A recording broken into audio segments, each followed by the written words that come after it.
Hello, I'm State Senator Randy Richardville, representing the 17th State Senate District in the state of Michigan. Welcome to another edition of the Richardville Report, a public affairs show that brings news and views from the state capitol to people living in communities across Monroe, Washtenaw, and Jackson counties. As always, I'm honored by the privilege of serving you in Lansing and ensuring the people of the 17th District having a strong voice in Lansing. The last couple of shows that we've done featured people from Monroe County. Today we've got a couple of guests from Washtenaw County who I'll introduce in just a minute. But I want to share with you that online learning for Michigan public students in Michigan is soaring, thanks in part to the Michigan legislature and recent high school curriculum changes.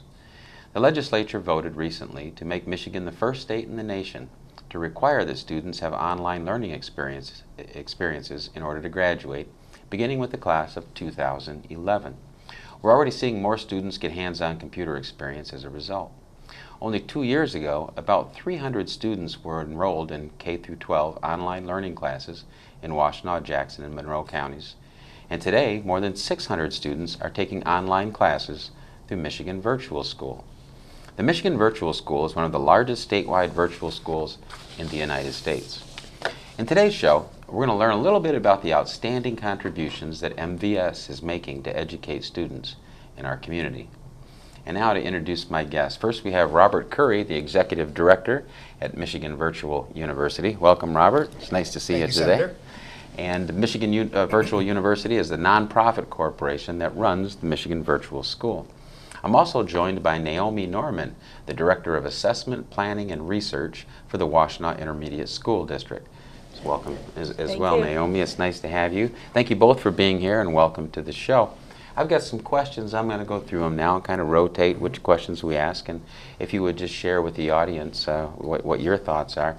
First of all, I think people would be interested in knowing a little bit, kind of a background of the virtual university here in Michigan. And Robert, is it okay if I call you Bob? Yes. Okay. Absolutely. Would you go ahead and give us a little background maybe to get us started? I'd be happy to. Thank you. The Michigan Virtual University is really the parent organization of the Michigan Virtual School and, another organization called Michigan LearnPort that provides online teacher professional development to educators throughout the state of Michigan.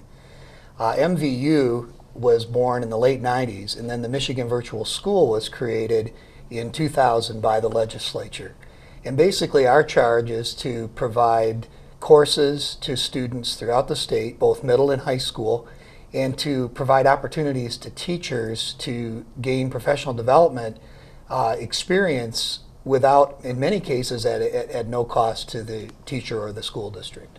Oh, okay. Well, that's a pretty good synopsis. I mean, all the major points, that was good. Naomi, for those of us that aren't real computer experts, can you explain a little bit like how this works? Yeah, so what this means for our students is that they have another learning option. They can take a class in an online environment, which means that they're interacting on the computer, but in that online environment, they still have a certified Michigan teacher. They have other classmates that are in that class with them, and they're interacting on a daily basis. In our area, it would be like third hour. They might sit down for their third hour class, interact online on the computer with fellow students. Just like a regular class, there's a curriculum that is being met. The Michigan teacher that's teaching the course sets out what their expectations are for the students. They create a set of activities. But what's really amazing about, I think, the online environment is the use of new technologies. I have seen, at least in some of the courses that I've seen our students participate in, we have they're using video streaming technologies. There's wonderful animations, interactions that they can have online. And they also can use those chatting functions. I don't know if you have a Facebook page. I know a lot of people in our area have Facebook pages, and it reminds me of, a class on Facebook. You can interact anytime. You're not limited to that 1 hour during the day. You can work online, work with your friends in the evening. And it's pretty much school anytime, anywhere, not confined to a specific time. Okay. Now you specifically talked about third grade. Third hour. Third hour, okay. But does this start in kindergarten, second grade, high school? It's help really us understand that. the It's really the classes that are available through Michigan Virtual School are really middle and high school primarily. And I know in our area, it's mostly high school students that are taking the classes. Okay. Well, now some people would say, well, you know, they've got cell phones and text, and they have Facebook at home, and they have a PC and this and that. So what are they really getting from here? Help me understand if I was skeptical about what a student gets out of this educational experience. Help me grasp that a little bit. Well, I think, first of all, because we are using the technologies that they are so comfortable with and so adept at using. Well, yeah, there's sort of because an my ease. kids, they go a lot faster than I do. Absolutely. But I think more importantly, it's that it's a more personalized approach. The teachers know every one of their students. At least in our case, when I've watched these students, when they log on, their teacher knows who they are. I mean, really knows them. You can't hide in an online class. Everything you're doing is carefully, I don't want to say it's monitored, but the teacher's interacting with you very closely around each one of your assignments, all of your tests, all of those different pieces. As you talk in class, which is more like a chat or a discussion board, the students are talking and then they can react to each other's statements as well as the teacher kind of coming in and also interacting with them in that way. I think for some of our students, they might be unsuccessful in a regular classroom class.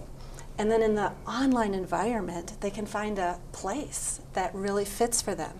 In fact, a few years ago, the student that really struck me, I was like, thank goodness for a virtual classroom, is a student. He had some physical disabilities that really made it difficult for him to take notes in the classroom, and he tended to move physically more slowly than some of his fellow students.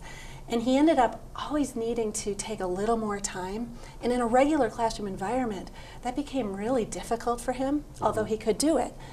When he realized that he actually was one of our first students to really get into our Michigan Virtual School classes, he found that in the course of a semester, because he had so much more time to read and react to the assignments, that for him it was a wonderful way to be able to get a portion of his education completed. And so he made it a point to do 2 classes online every semester.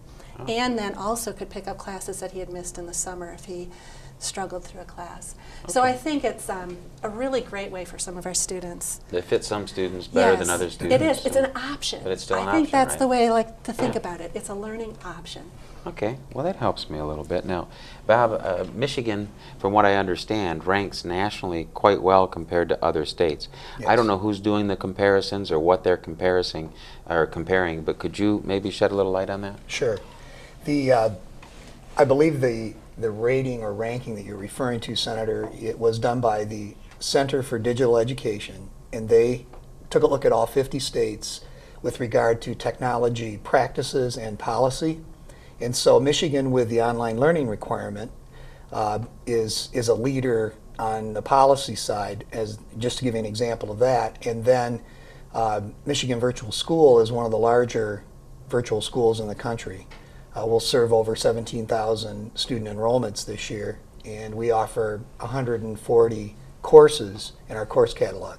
So putting all those factors together, Michigan was ranked number 2 behind Florida of all 50 states in those categories. So we're pretty proud of that, and I think there's a lot of people in Michigan that should be, including your work in the Senate and in the House and in the governor's office.